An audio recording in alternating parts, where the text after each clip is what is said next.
안녕하세요. 워런 버핏처럼 매일신문을 박전무와 함께 읽으면서 투자의 고수가 됩시다. 7월 19일 금요일 순서입니다. 네, 드디어 금요일이 됐습니다. 이번 한 주 이 변동성이 좀 심하다 보니까 그죠? 우리가 뭐 차를 타고 가든 배를 타든 낚시 좋아하시는 분들도 낚싯배에 타다 보면 이 출렁출렁거리는 게 이 멀미가 심하게 올 때도 있는데 그죠? 평소에 배 안 타시던 분들이 이 배, 특히나 낚싯배 타면 그 정도의 울렁울렁거림에도 막 멀미가 아주 심하게 납니다. 이 배멀미는 어떻게 할 수가 없잖아요. 네, 거기서 뛰어내릴 수도 없는 거고. 예전에 어릴 때 제주도에 부모님하고 같이 배를 타고 갔다가 부산에서 제주 그 페리가 있었거든요. 그거 타고 돌아오는 길에 그때 저녁 약간 늦게였던 것 같은데 그 저 멀리 잠깐만요. 5, 6도가 5, 6도는 안 보였던 것 같고 아무튼 이제 도착한 한 30분 정도 남았는데도 그때 배멀미가 너무 심하게 나가지고 되게 고생했던 기억이 납니다. 그리고 여의도에서 저희 증권맨들하고 같이 한번 그것도 한 10년 넘었네요. 한 15년 됐네요. 2005년이었으니까 을왕리 저쪽으로 가서 한번 낚시하러 갔다가 한번 배멀미가 심해가지고 고생했던 기억이 있는데 모든 게 똑같습니다. 주식시장도 흔들흔들거리면 거기 익숙한 베테랑들은 괜찮지만 우리 주린이 분들은 이런 변동성에 아마 걱정도 많이 되시고 배멀미처럼 멀미도 많이 하실 겁니다.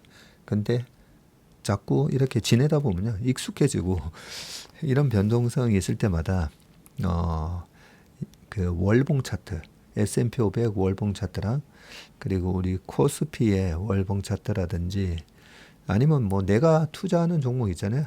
투자하는 종목에 월봉 차트로 이래 장기적인 차트를 보면서 좀 투자를 하시는 게 좋습니다. 고수들은 다 월봉을 많이 본다 했잖아요. 월봉을 봐야 일봉으로 너무 이번 달에 너무 많이 오른 거 아니야 하고 봤더니 첫 월봉 양봉일 때가 있다고 했잖아요.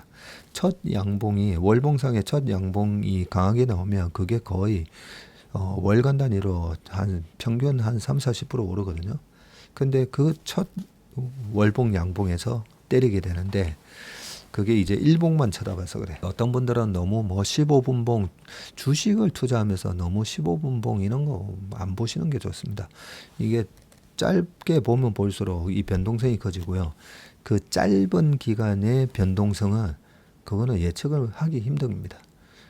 그래서 웬만하면 차트를 보시더라도 짧은 분봉 이런 거 보시는 것보다는 좀 긴 월봉을 보시고 제가 한 30분봉 볼 때가 있습니다. 30분 볼 때는 최근 5일간 지금 이런 식으로 조정받잖아요. 조정을 받는 거는 30분봉으로 한 5일치 이렇게 쭉 보면서 거기다가 이제 매물대 차트까지 딱 띄어서 보면 요 선이 저항선이겠구나.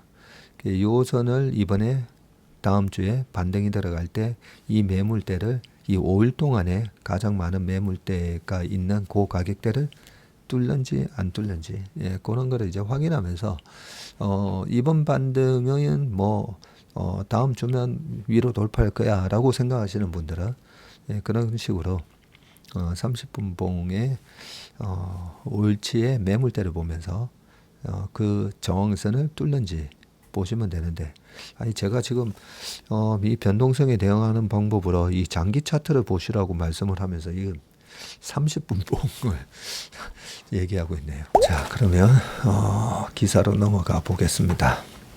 자, 이제 숙제 먼저 좀 해야 될 것 같아가지고요. 중요한 기사 먼저 좀 읽고 뒤에 또 얘기를 해보겠습니다. 자, 제2의 HBM, CXL 시장 삼성이 치고 나간다. 이 CXL 그 다음에 또 PIM 이런 거를 계속 다뤘는데도 금방 까먹습니다. 자, 삼성전자가 HBM에 이은 차세대 반도체 기술로 주목받는 CXL 컴퓨터 익스프레스 링크 시장이 하반기에 열리고 2028년쯤 본격 성장세를 보일 것이라는 전망을 내놨다. 최장석 삼성전자 메모리 사업부 상무는 CXL 기술과 솔루션이라는 설명회를 어제 열었었네요.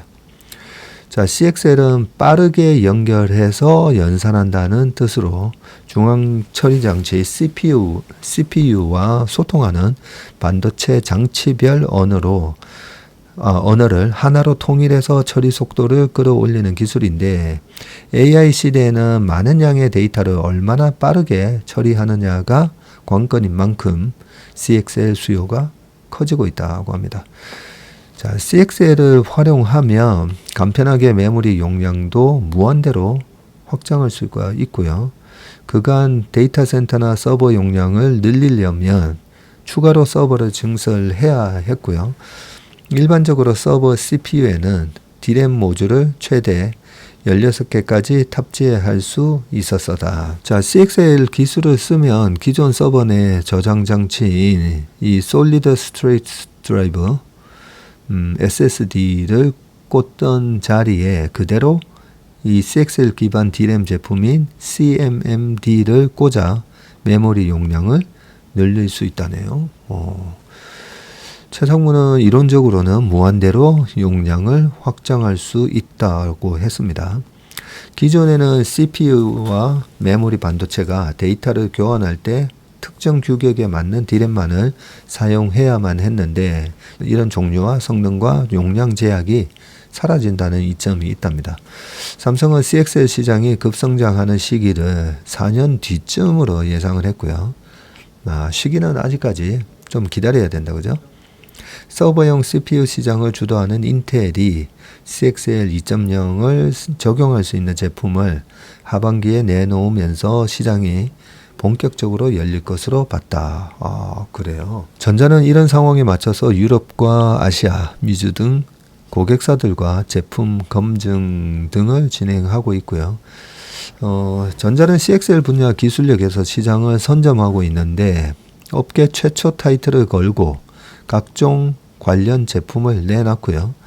특히 지난해 5월 개발을 끝낸 CXL 2.0 D램은 여러 장치에서 필요한 만큼 메모리를 나눠 쓸 수 있도록 하는 메모리 풀링을 지원한다고 합니다. CXL 검증 관련 인프라를 구축한 것도 삼성만의 차별화 포인트입니다. HBM 시장에서 주도권을 놓친 삼성은 CXL을 적극 공략하면서 반전을 시도할 전망이고요. 글로벌 기업들과 협력해서 CXL 생태계 확장에도 나서고 있답니다. 삼성은 메모리 업체 중 유일하게 CXL 컨소시엄을 결성한 15개 이사회 회원사 중 하나입니다. 이 컨소시엄에는 삼성과 AMD, 인텔, ARM, HPE, IBM, 메타, 엔비디아도 들어가 있네요. 그리고 마이크로소프트 등이 참여한다고 합니다. 네, 이 컨소시엄 15개 회사도 지난 신문 할 때 본 것 같은데, 네, 다 까먹어가지고요. 이런 기업이 있군요. 지난번 한 2, 3개월 전에 이런 기사들이 계속 나왔을 때는 약간 느낌이, HBM 모든 투자자들은 지금 HBM 3E 어떻게 돼? 나오는 거야, 안 나오는 거야? 이런 거에 너무 이제 삼성이 자꾸만 안 되다 보니까 이제 땀을 뻘뻘 흘리면서 우리 이런 것도 하고 있어요 하면서 약간 그런 식으로 기사를, 아니 뭐 3, 4년 뒤에 있을 걸 이런 걸 한다라고 하는 게 아니라 HBM 어떻게 되냐고 뭐 시장의 투자자 분위기는 그런 분위기였고, 삼성은 이런 거라든지 PM이라든지 이런 거 보여주면서 우리 HBM보다 더 차세대 이런 것도 이런 거 준비하고 있고 이런 거는 우리가 아마 잘할 거예요 라고 막 또 땀을 뻘뻘 흘리면서 그렇게 좀 약간 변명하는 듯한 그런 느낌을 받기도 했었는데, 그게 변명이 아니라 실제로 이 삼성이 가지고 있는 저력 중에 하나가 항상 이런 기술적인 초격차를 만들려고 이 메모리에서도 상당히 이것저것 좀 많이 하고 있잖아요. 뭐 파운드리도 마찬가지지만 이것저것 파운드리는 이제 뭐 쫓아가야 되는 입장이기는 하고요. 그래서 전체적인 이 회사의 가치, 가치로 봤을 때는 이번에 그 수학 문제에서 삼각함수가 안 나올 걸로 생각했다가 너무 비중이 크게 나오는 바람에 1등을 뺏겼다. 이런 식으로 해석을 하자라는 식으로 몇 번 말씀을 드린 것 같습니다. 아무튼 이 차세대에서는 삼성이 또 이 분야에 있어서 치고 나가면서 또 새로운 시장을 열고 그 시장에 있어서 강자로 자리 잡기를 바라겠습니다. 자, 두 번째는 원전 기사인데요. 어제 원전 기사를 읽으면서 앞으로 이 부분을 좀 꼼꼼하게 계속 체크를 해봐야 되겠다라는 말씀을 드렸습니다. 자, 2년 전 폴란드에서 신호탄 새 분기점을 맞은 K원전 르네상스. 자, 문재인 정부 탈원전 정책으로 위축됐던 한국 원자력 발전 업계가 다시 날개를 펴고 있는데 22년 5월 출범한 윤 정부는 탈원전 정책을 폐기하고 원전과 재생에너지를 두루 키우는 친원전 정책을 펴기 시작했다. 원전업계 부활의 신호탄은 22년 10월 쏘아 올려졌다. 산업통상자원부가 폴란드 국유재산부와 퐁트누프 원전 프로젝트 협력 MOU를 그리고 한수원이 폴란드 전력공사 등과 LOI를 체결했었고 폴란드 퐁트누프 지역에 1400메가와트급 원전을 최대 4기 사업비 40조 원 안팎 추정까지 건설하는 일감을 한국이 수주할 수 있는 유리한 고지에 섰다. 자, 올해 2월 23일에는 현대건설이 불가리아의 코즐루드아 원전 건설에 시공 일감 사업비가 거의 9조 원 안팎 추정을 하고 있답니다. 자, 이 시공 일감을 사실상 수주하는 데 성공을 했고 우선 협상자로 선정이 됐답니다. 자, 이런 노력이 쌓이면서 22년부터 지난해까지 원전 설비 수출액은 4조 100억 원으로 문정부 때인 2017년에 21년 수출액 5,900억 대비 6.8배에 달했고요. 원전업계 매출은 21년 21조 6천억 수준에서 22년에는 25조 4천억으로 4조 가까이 늘었네요. 지난 17일에는 한국의 팀코리아 컨소시엄이 체코 원전 건설 사업을 사실상 수주하면서 새로운 분기점을 맞았고요. 아랍에미리트 원전 4기를 수주했던 2009년 이후 15년 만에 한국 EPC 엔지니어링과 구매 그리고 시공까지 이 한국이 EPC 전반에 걸친 대규모 원전 사업을 수주해서입니다. 체코 사업 수주로 원전업계의 회복을 가속하는 K원전 르네상스가 열리고 있다는 평가가 나오고 있고요. 사업 자체만으로 15년가량 동안 시공, 설계, 운전, 정비 등 원전 생태계 전반의 일감을 공급하는 효과가 있기 때문입니다. 수혜기업도 대기업과 중소기업을 전부 망라하는데 18일 중소기업 중앙회는 논평을 내고 대기업에 납품하는 수많은 원전 중소기업에도 낙수 효과가 발생할 것이라고 내다봤고요. 대한상공회의소도 신규 일자리 창출, 지역경제 활성화에도 크게 기여할 것이라고 했습니다. 자, 체코 사업 수주는 앞으로 다른 EU 국가 등에서 나올 대규모 원전 일감을 수주하는데 발판 역할도 할 전망인데 허미너 대신증권연구원은 보고서를 통해서 정치적 영향력이 큰 유럽에서의 수주 성공은 한국 원전의 가격 경쟁력과 공사기간 준수, 원전 밸류체인 지원 능력 등이 정치적 영향력보다 우위에 설 수 있음을 증명한 것이라고 밝혔습니다. 최근 윤 대통령이 미국 워싱턴에서 열린 북대서양 조약기구 나토 정상회의에 참석했을 당시 네덜란드, 스웨덴, 핀란드뿐만 아니라 영국 정상과의 회담에서도 원전 이야기가 나왔었다고 합니다.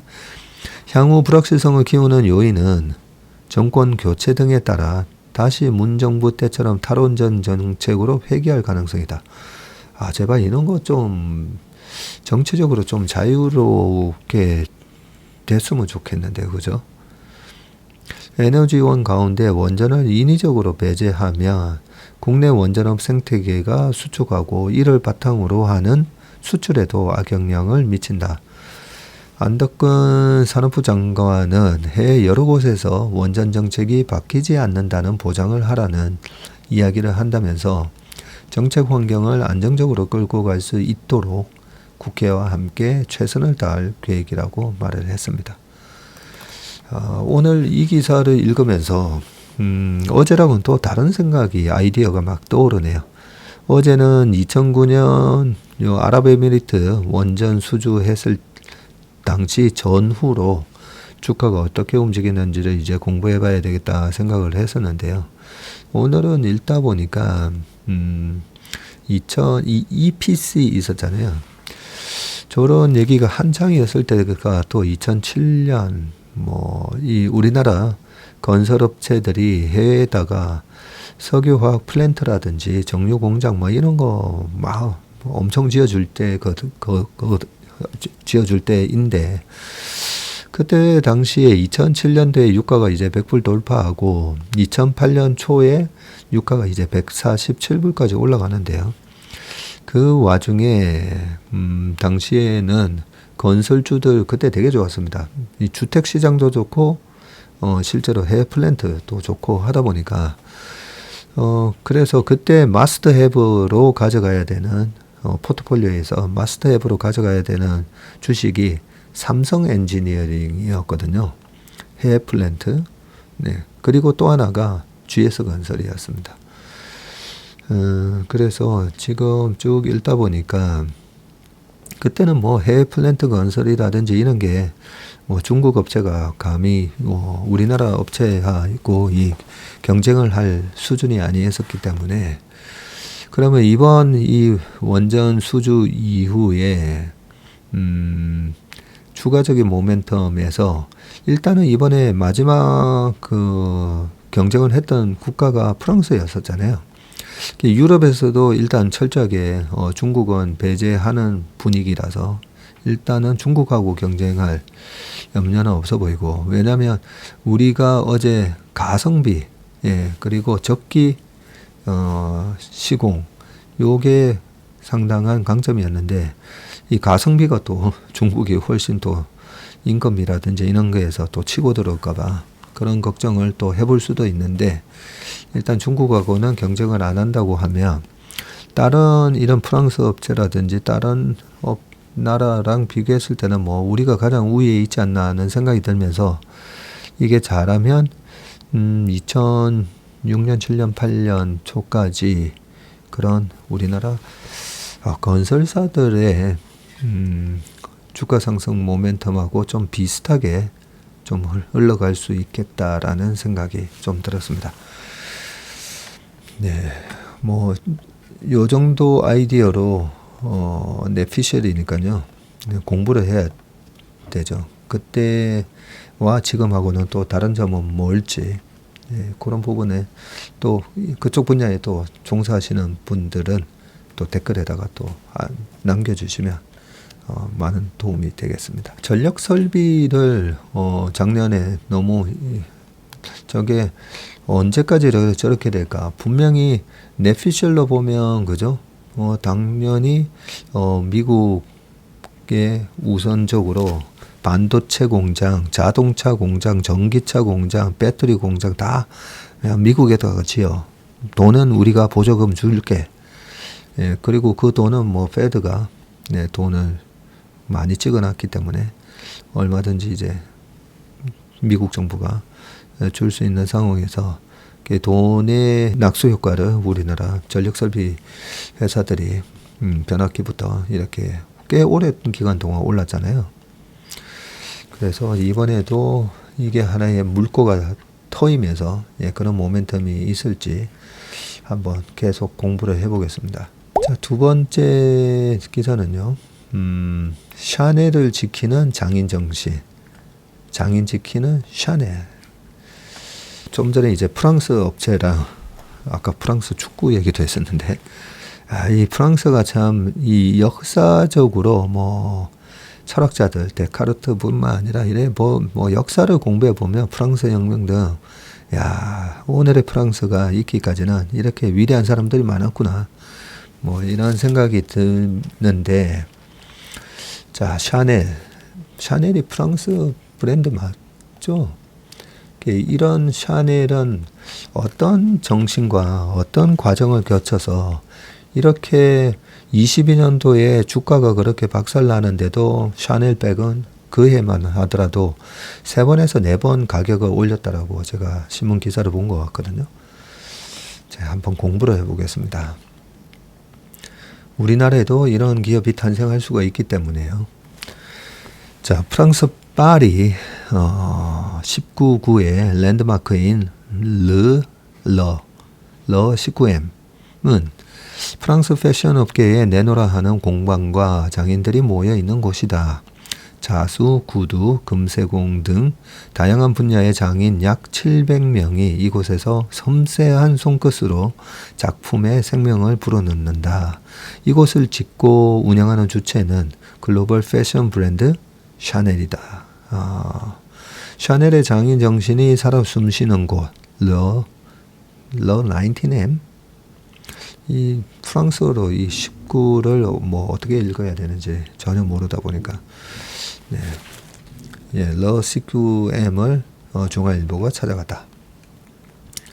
자, 19구는 파리 중심부에서 차로 한 30분 정도가 걸리는 외곽 지역에 있답니다. 지난달 24일 오전 19구로 진입해서 한적한 길을 따라 들어가자 길게 뻗은 하얀 콘크리트 선이 실처럼 얽혀 건물 외벽을 장식한 러 19M의 모습이 드러났다. 19M이라고 읽는 게 더 나을 것 같습니다. 뭐 19금 이러잖아요. 자꾸만 19 하니까. 연면적 25,500 평방미터 규모의 삼각형 구조 건물은 중앙 정원과 어우러져서 현대적인 아름다움을 뽐내고 있고요. 이 건물을 보니까 아모레 퍼시픽 이 용산에 있는 본사 건물이 약간 이 건물을 벤치마킹 했나? 그런 생각이 좀 드네요. 자, 이곳은 장인정신에 입각한 하우스의 뿌리를 지키자는 샤넬의 철학이 녹아있는 공간인데, 2020년 샤넬은 프랑스 남부 뮤셈 박물관으로 건축 그랑프리를 수상한 바 있는 건축가 루디 리초티의 설계로 러 19M을 세웠다고 합니다. 자, 이름의 19로. 이름의 19는 위치 파리 19, 여기는 파리 69, 뭐 79 하니까 이거 19라고 그대로 읽는 게 낫겠네요. 파리 19구와 가브리엘 샤넬의 생일 19일을 의미한다고 합니다. M은 숙련된 장인의 예술적 수공예를 의미하는 메티에 다르, 패션을 뜻하는 모드 등의 앞글자를 따온 것이라고 합니다. 모드가 패션을 뜻하는 단어였군요. 그리고 예술적 수공예를 의미하는 게 메티에 다르라고 합니다. 샤넬은 이곳에 하우스 소속의 40여 개의 공방 중 11개 공방을 모았는데요. 르사주 앙테리에와 자수예술학교를 포함한 자수공방 르사주, 자수공방 몽테스, 슈즈공방 마사로, 기틀 플라워 공방 르마리에, 모자공방 메종 미셸, 그리고 플리츠 공방 로뇽, 특수원당 제조 공방 팔로마, 금세공 공방, 구센 등이라고 합니다. 최근에는 독창성과 독보적 노하우로 가치를 인정받고 있는 란제리, 수영복 브랜드 LS도 합류했고요. 샤넬은 매년 공방들이 직접 제작에 참여한 공방 컬렉션을 만들어 발표하고 이곳에서 쇼도 연다고 합니다. 2022년 1월 러 19M의 개관식에는 마크롱 프랑스 대통령 부부도 참석했고요. 프랑스의 전통 기술과 장인 정신이 이어질 수 있는 공간이 생긴 것을 기뻐하며 이곳의 탄생을 축하했다고 합니다. 이곳은 일반인에게도 열려 있고요. 작업이 진행되는 공방에는 들어갈 수 없지만 1층에 마련된 카페와 갤러리에는 언제든지 자유롭게 찾아와서 샤넬 공방의 숨결을 함께 느낄 수 있다고 합니다. 건물 내부로 들어가자 공방 곳곳에서 오래된 도구와 기록물들 그리고 묵묵히 작업에 몰두하는 장인들이 보였고 구두 공방 마사로는 1894년 시작한 유서 깊은 공방으로 가브리엘 샤넬을 위한 투톤 슈즈를 처음 개발한 곳이라고 합니다. 1957년 당시 유행하던 뾰족한 뒷굽의 스틸레토 힐 대신에 6cm 높이의 미드 힐을 장착하고 앞코를 검정 세틴으로 감싼 베이지색 염소 가죽 구두라고 합니다. 투톤 슈즈는 발이 편하면서도 작아 보여서 디자이너 샤넬뿐만 아니라 많은 여성의 사랑을 받았다고 합니다. 마사로의 한쪽 공간에는 19세기부터 사용한 라스트, 구두골과 정형 도구들이 보관돼 있어 이들의 오랜 역사를 보여주고 있었다고 합니다. 그 다음에 몽텍스는 어떤 곳이고 이런저런 얘기들이 쭉 있는데 자 밑에 이 장인분들입니다. 장인분들. 장인의 연령대는 다양했는데 40년 넘게 자수를 놨다는 장노년층에서 팔에 문신을 한 젊은 층까지 여러 세대가 모여 있다고 하고요. 이들 공방이 샤넬만을 위해 일하는 것은 아니라고 합니다. 샤넬의 일을 하지만 자신만의 제품을 만들기도 하고 다른 브랜드를 위한 제품 제작도 한다고 하네요. 다양한 분야의 장인들이 한 곳에서 효율적으로 소통할 수 있도록 돕고 그들의 진가를 알리고 싶다는 샤넬의 공간 기획 의도를 엿볼 수 있는 대목이라고 합니다. 프랑스 장인의 노하우를 보존 개성하는 공동체, 이것이 르 19M의 의미이자 본 모습이라고 합니다. 자, 공방을 중요하게 여긴 코코 샤넬이라고 되어 있는데요. 샤넬은 왜 공방과 장인 지키기에 나섰을까? 샤넬과 공방의 관계는 샤넬의 창립자이자 전설적인 디자이너 가브리엘 샤넬의 시대로 거슬러 올라가고요. 가브리엘 샤넬은 당대 최고로 평가받던 파리의 마사로, 르마니의 구센 등 여러 공방과 협업을 했고요. 창의적인 완벽주의자였던 디자이너 샤넬은 각 공방의 장인들이 가진 실험정신과 완벽을 향한 열망을 존중을 했다고 합니다. 1980년대 그와 거래하던 몇몇 공방이 재정 및 후계 문제로 사라질 위기에 처하자 가브리엘 샤넬은 각 공방의 유지를 위해서 이들을 지원하기 위한 방법을 모색했고요. 그는 1985년부터 샤넬 공방의 이름으로 거래 공방들을 인수하기 시작했다고 합니다. 지분은 샤넬이 가지고 있지만 공방들은 안정적인 재정 상태와 계약을 통해서 작업과 후진 양성에 몰두할 수 있었고요. 현재 샤넬 공방은 40여 개의 공방을 운영 중인데 공방의 장인들은 샤넬을 포함한 전 세계 유명 브랜드를 위해 작업을 한다고 합니다. 자, 샤넬은 자신들이 지켜나가고 있는 장인 정신을 사부아페어라고 부른다고 합니다. 사부아페어는 어떠한 상황에서도 무엇을 해야 할지 아는 지식이나 재치를 뜻한다고 합니다. 샤넬은 트렌드를 쫓는 대신에 혁신을 꾀하고요. 코르셋에서 여성을 해방시킨 가브리엘 샤넬의 패션 철학은 지금 르 19M을 통해 장인 정신이야말로 미래를 위해 집중해야 할 길이라고 말하고 있다고 합니다. 저는 이걸 읽으면서 자꾸만 삼성전자 생각이 나면서요. 삼성전자나 하이닉스의 우리 반도체 장인들, 그분들이 어떻게 보면 이런, 아까 보면 뭐 40년 넘게 지금 몰두하고 계시는 장인도 계시고, 그죠? 문신을 한 젊은 장인도 있다고 하는데, 우리의 반도체 장인들이 그동안 너무, 열심히, 회사에서, 열심히, 웨어러프라는 단어가 자꾸만 생각나는데요. 닳도록 열심히 일을 하고, 그러고 너무 좀 이렇게 그분들이 삼성전자 반도체에서 오랫동안 일을 하셨으면 경제적 자유는 아마 다 이루셨을 거예요. 그죠? 삼성전자 반도체에서 뭐 임원까지도 하시면. 근데 그 이후에 어떤 이런 장인으로서의 우리 사회의 대우라든지 그런 존경, 그걸 그 삼성전자나 하이닉스에서 그런 게 좀 부족하지 않았나? 순간적으로 그런 생각이 좀 들었습니다. 뭐 잘 알고 하는 얘기는 아니고요. 삼성 원래 임원 퇴임하시면 한 2년 동안 좀 고문으로 해서 어느 정도 또 경제적으로 추가로 지원을 해드리는 것까지는 알고 있는데, 그거 이상의 좀 이런 명예, 이런 걸 좀 해야, 그게 뭐 삼성전자 하이닉스뿐만 아니라 이 계열사, 부품 계열사에도 뭐 ASML의 EUV 장비 같이, 그죠?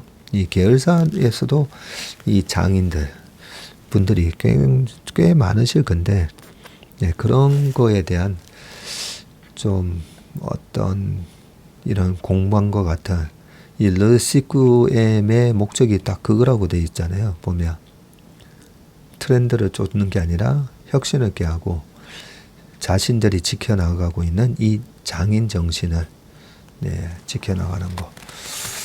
그런 부분을 한번 우리가 생각해 봐야 될 점이 아닌가 생각이 듭니다. 자, 또 다른 이제 장인 한 분 소개를 해 드리겠습니다. 제가 여러 일간지 뭐 옛날에는 뭐 한 4개, 5개 받아볼 때도 있었는데요. 물론 봐서 다 보지도 못하고 바로바로 버리기 바빴기도 했는데, 저는 이렇게 우리 사회의 숨은 장인분들 그런 인터뷰 기사를 되게 좋아합니다.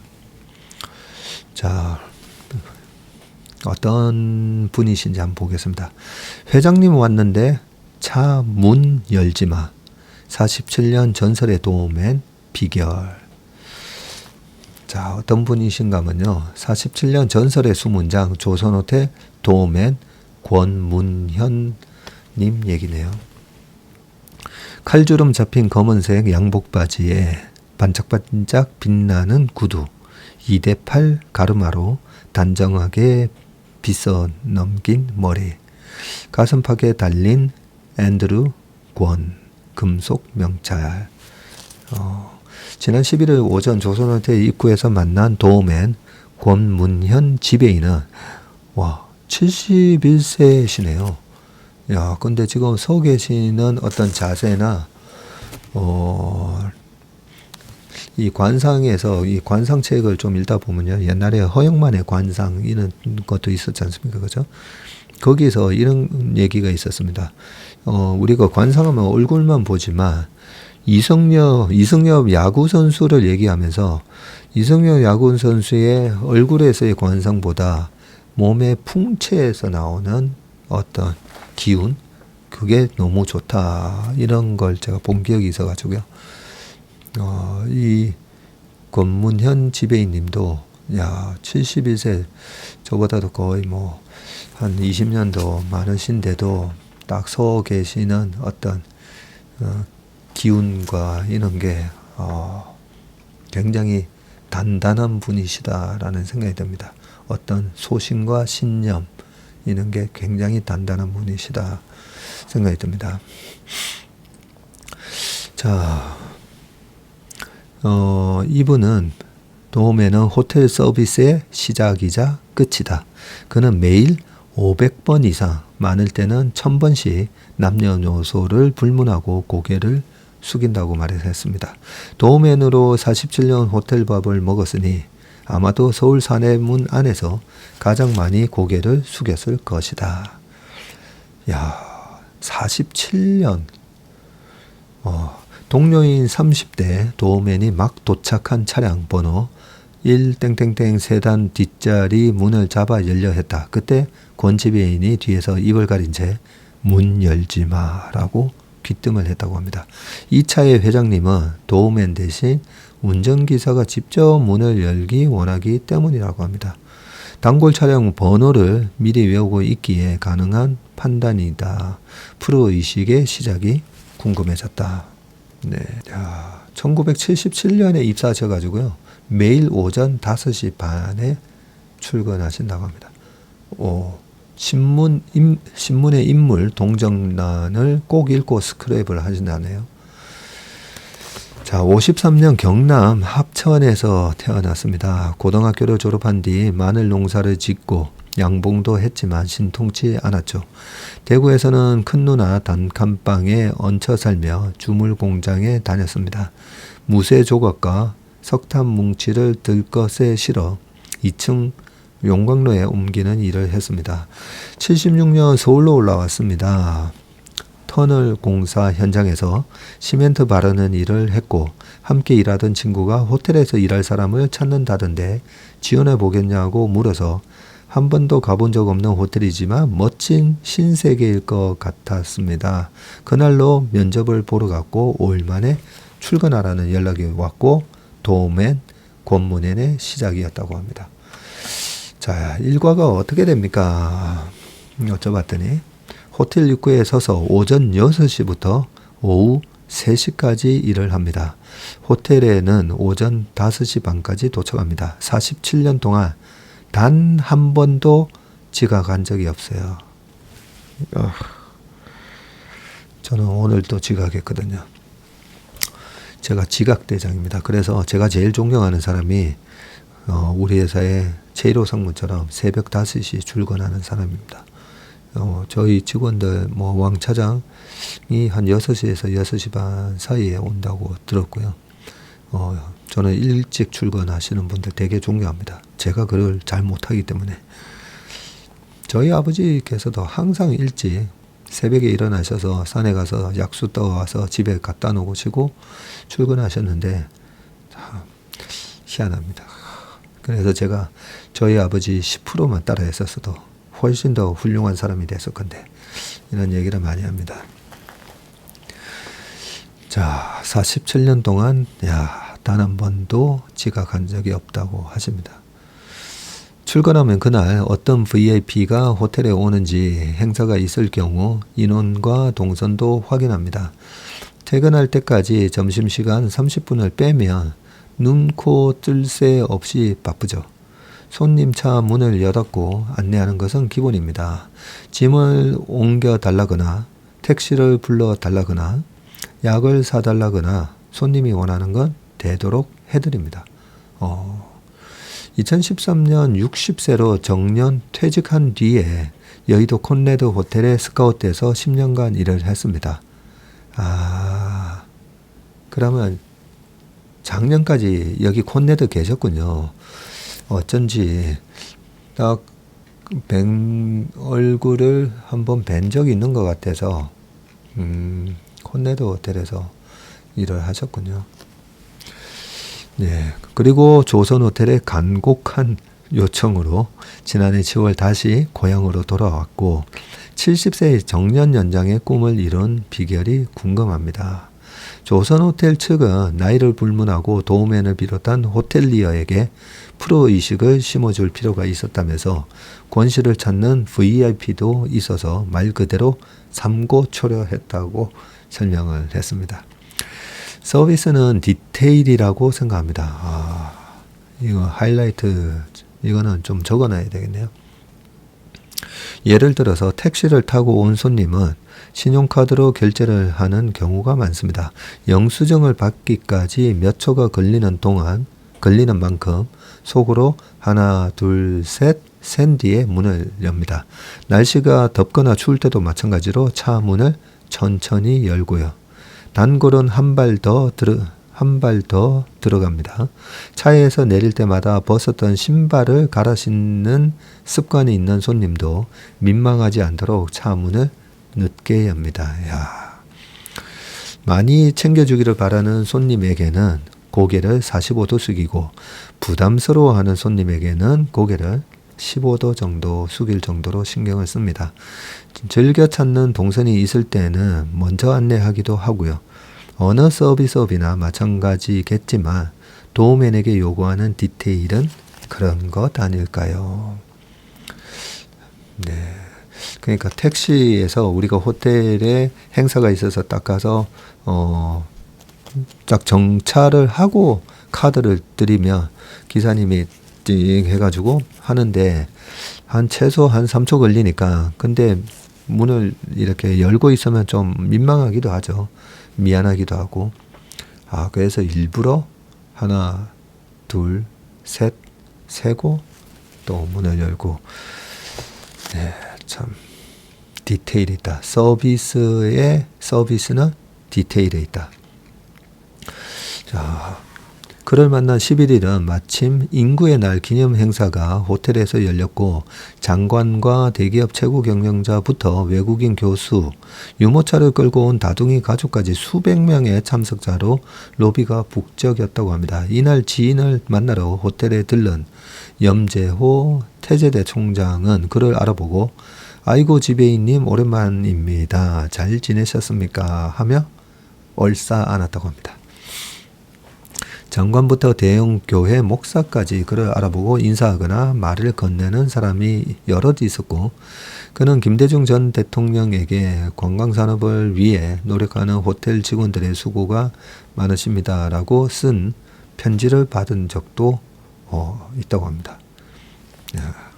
자, 도우맨이 손님을 알아보는 게 아니라 손님이 도우맨을 알아보네요. 다른 도우맨과 차이를 가른 당신만의 디테일은 무엇입니까? 사람은 누구나 알아주길 바랍니다. 특급 호텔을 자주 찾는 고객이라면 더 그렇죠. 도우맨은 사람보다 차량부터 맞는 경우가 대부분이에요. 단골 이름과 차량 번호, 성향을 함께 기록해 놓는 편입니다. 노무현 전 대통령의 국회의원 시절 개인 차량 번호도 기억합니다. 최여맨 4672. 많을 때는 한 350개까지 외우셨답니다. 외교관 차량은 국기까지 외우죠. 아침에 일어나면 신문부터 읽습니다. 인물 동정란은 꼭 읽고 중요한 내용을 스크랩 하신다고 합니다. 특급 호텔엔 아무래도 정치인, 고위관료, 기업인 등 VIP가 많이 오니까요. 부사장에서 사장으로 승진한 고객에게 사장님이라고 정확하게 불러드리면 아무래도 기분 좋지 않겠습니까? 일문 그 동정란을 체크했다가 다음에 오시면 그전에는 부사장님이었는데 사장님 이렇게. 자, 특급 호텔 손님은 좀 다릅니다. 처음 호텔에 입사했을 때 손님에게 거수 경례를 하기로 했습니다. VIP가 오면 호텔 앞 교통을 통제하고 로비에 붉은 카펫을 깔 정도였으니까요. 과잉 의전의 시대였습니다. 최근에는 예전처럼 손님이 다짜고짜 반말부터 하거나 욕하는 경우는 줄었습니다. 근데 아직 있긴 한가 봅니다. 그죠? 하지만 특급 호텔인 만큼 손님들이 돈을 낸 만큼 서비스를 받아야 한다는 의식이 강한 거는 사실입니다. 진짜 재벌은 겸손한데 어중간한 부자가 오히려 아나무인인 경우도 있죠. 소위 말하는 진상 손님도 종종 겪습니다. 자, 호텔에서 그의 별명은 폭탄 처리반입니다.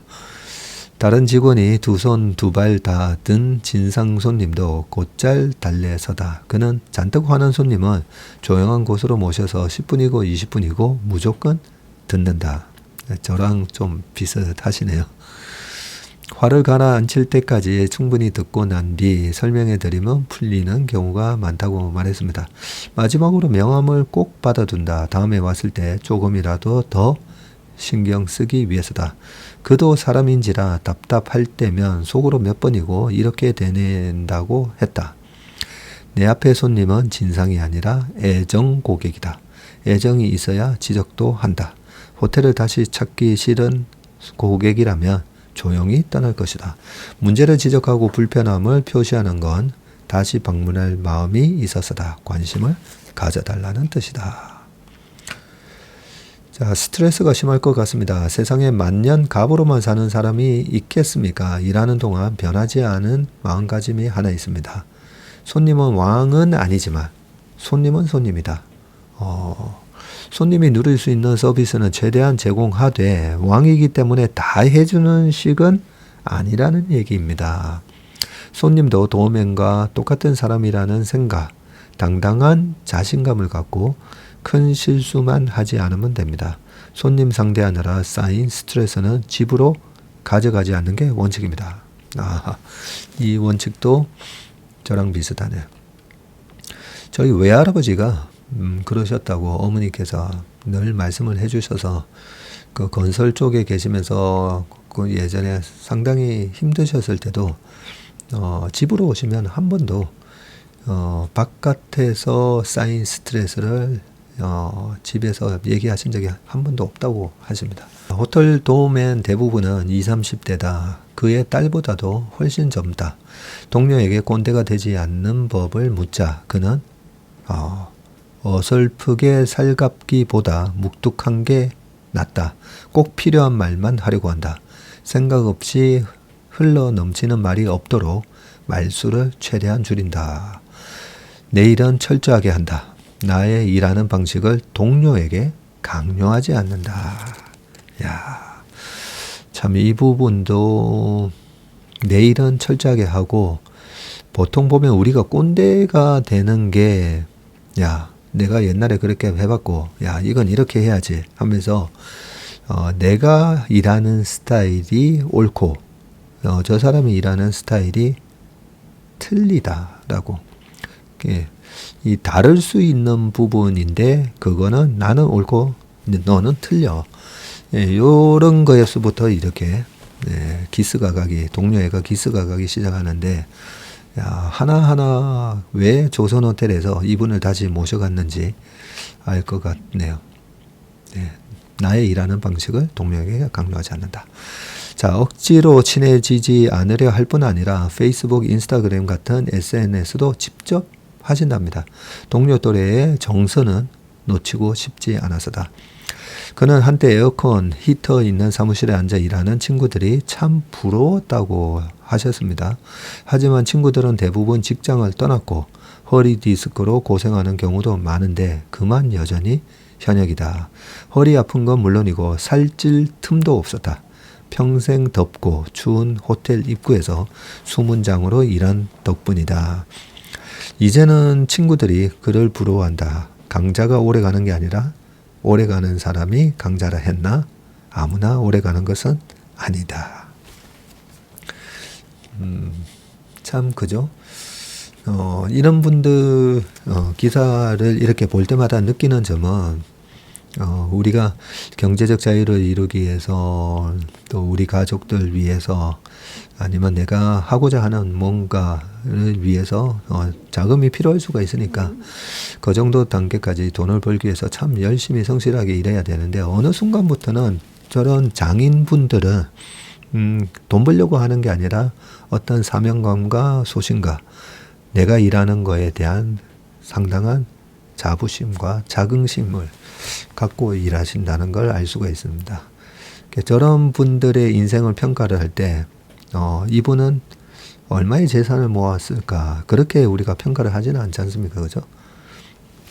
그래서 항상 저희가 돈을 다루는 직업을 하고 있기 때문에 항상 저런 분을 보면서 돈에 나중에 너무 돈을 버는 거에만 치중을 하다 보면요. 제가 이 투자의 본질 책에도 써놨지만 돈이 우리의 인생관이 되면 안 되거든요. 돈을 지배할 줄 알아야 되는데 저 사람 항상 이 주식을 사면 돈이 될까 안 될까 늘 그 판단을 하다 보면 인생관이 바뀔 수가 있거든요. 내가 저 사람을 만나면 돈이 되나 안 되나 이렇게 하다 보면 내 삶이 굉장히 핍박해진다고 생각합니다. 주변에 사람이 없어지게 되고 예, 그런 면에서 항상 저는 칼럼을 일부러 챙겨봅니다. 금요일에는 웬만하면 우리가 좀 마음을 다스리는 그런 글을 좀 안내를 해드리려고 했는데 참 좋은 기사를 오늘 읽은 것 같습니다. 자, 그 다음 기사는요. 최정혁의 마켓나우 인덱스 투자는 이제 보수적 투자가 아니다. 참 이 교수님이셨던 것 같은데 이 교수님 칼럼 참 좋았었는데 네, 한번 읽어보시고요. 아마 이제는 ETF에 수많은 이 스타일 펀드들이 ETF가 있어서 그런 건가 싶기도 한데 한번 읽어보시고요. 마지막 기사는 배구진의 돈의 세계 RSSC의 기회라고 되어 있는데 이 단어도 가물가물했는데 이 반도체에서 메모리와 비메모리 그리고 팹리스와 파운드리 직접 만드냐 안 만드냐에 따라서 이렇게 나뉘는데 덜 알려진 두 줄기가 있는데 이게 바로 CISC와 RISC라고 합니다.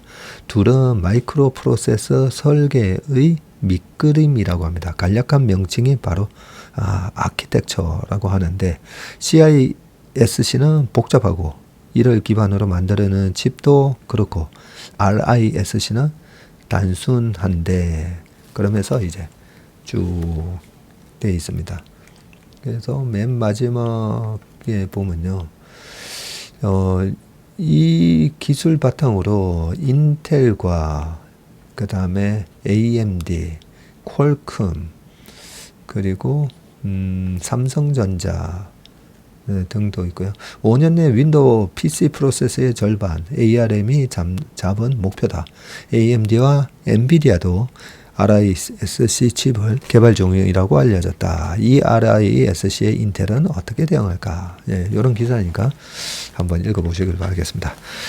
네, 그러면 아직까지도 비 피해 소식이 계속 뉴스에 올라오거든요. 네, 비 피해 없으시고 건강하고 안전한 그런 주말 되시길 바라겠습니다. 고맙습니다.